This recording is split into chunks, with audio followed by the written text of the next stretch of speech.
You ever see this on Twitter? You're scrolling through your feed and you see these weird drawings of these fictional characters holding a trans pride flag. And it shows them saying, "I support trans rights," or something like that. This fictional character agrees with me. Which is really weird because you don't see this much from the right. I mean, when was the last time you saw someone on the right draw a fictional character holding something like a Confederate flag? It's very rare that it happens, but when it does, they both exhibit the same weird, uncanny drawing style. It rarely happens, yet compared to the left, it's a trend to draw your favorite character and say, "This person agrees with me. This fictional character agrees with my ideology." Why is it so important to them? They pick weird random characters that have nothing to do with politics and obsess over their political ideology that they project onto them. I mean, I legitimately believe that a large percent of these people use these TV shows or comic books to guide their real-world political beliefs. It depends on the context there and how legitimate the lethal threat is. I do believe that. I think that there's a lot of nuance there.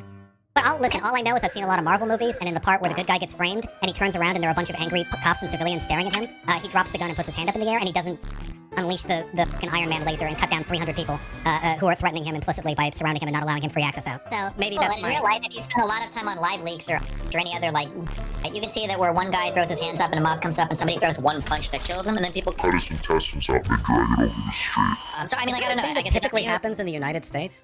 It's not a matter of it typically happening. I mean, there have been people that have been killed in these protests and riots so far, and I mean, who's to say that you're not going to be the next? I don't know. I mean, there has been at least 20 Marvel movies. I doubt you can find that many live leak videos of people being killed. So yeah, I'll hinge my bet.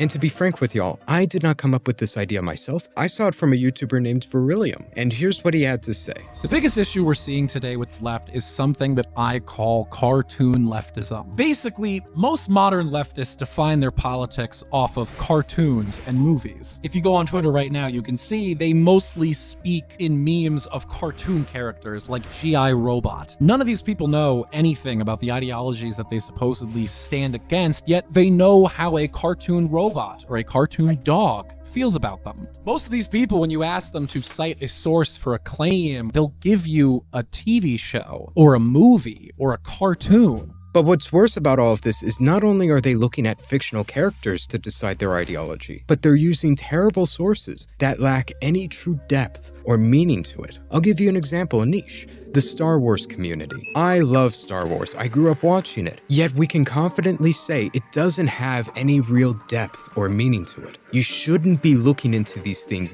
very deeply. Yet there are people out there who look so deeply into Star Wars and are obsessed over it that they form their own theories on why Master Windu has a purple lightsaber. But you want to know the truth of it? Why does Master Windu have a purple lightsaber? It's simple. While they're forming their own little theories and trying to read deeply into just the color itself, the reality of it all is very simple. Samuel L. Jackson went up to George Lucas and said, "Hey man, I'm playing down there in the pit and I want to be able to find myself easily. So why don't you give me a purple lightsaber?" And George Lucas was like, "Sure." And that's why he has a purple lightsaber. There's nothing else to it. The actor just asked and he got one. Yet they're applying this whole deep meaning about the light and the dark side of the Force, and how Samuel Jackson, Master Windu, has some of both. I mean, at that point, why don't you just look at him and say, well, he's a black guy, but he's a Jedi, so obviously he has some of the light and dark in him. It doesn't make any sense. All you're doing at this point is looking into the clouds to find shapes and saying,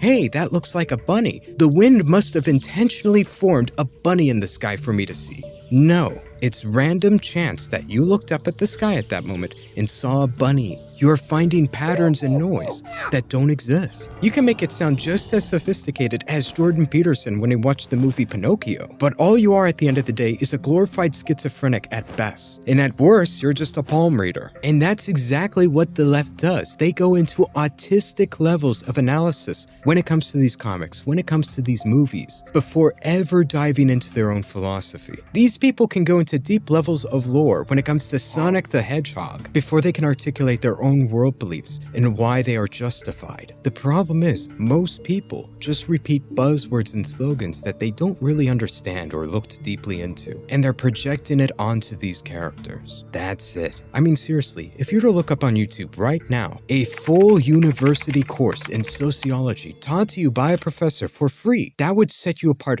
from 90% of the leftists you ever interact with or talk to online in terms of understanding their own worldview. You will understand it better than them, despite not even agreeing with it. Because what this shows at the end of the day is these people are more fascinated and intrigued by poorly written, shallow cartoons than understanding their own worldviews. I'm not even talking about the people they disagree with. Let's forget that. They have no clue what the other side actually believes. Even with their own worldview, they have a very shallow understanding of it. Whereas for what's optimal, you actually want to understand both sides very well. You need to deeply look into your own beliefs and the people you don't agree with. That alone will set you apart from 95% of the people out there on both sides, much less any of these weird nerds that say my character agrees with me. But I'll leave it at that. Also, thank you so much to everybody who decided to support me on Patreon. You're really keeping this channel afloat. Also, a special thanks to our very charitable supporters. These are the people who decided to go with the highest tier. Thank you so much. And an enormous thanks to Void Reaper. Not only did he go above and beyond, he just decided to pay for like all of the equipment himself. Like, wow. Thank you so much. We're also opening up a new Discord community server, specifically for us. And if you do decide to support on Patreon, we're adding new benefits, with each one of the Patreon tiers being connected to a Discord role. And if you'd like to join, the link will be in the description. Thank you so much, and I hope you have a good one.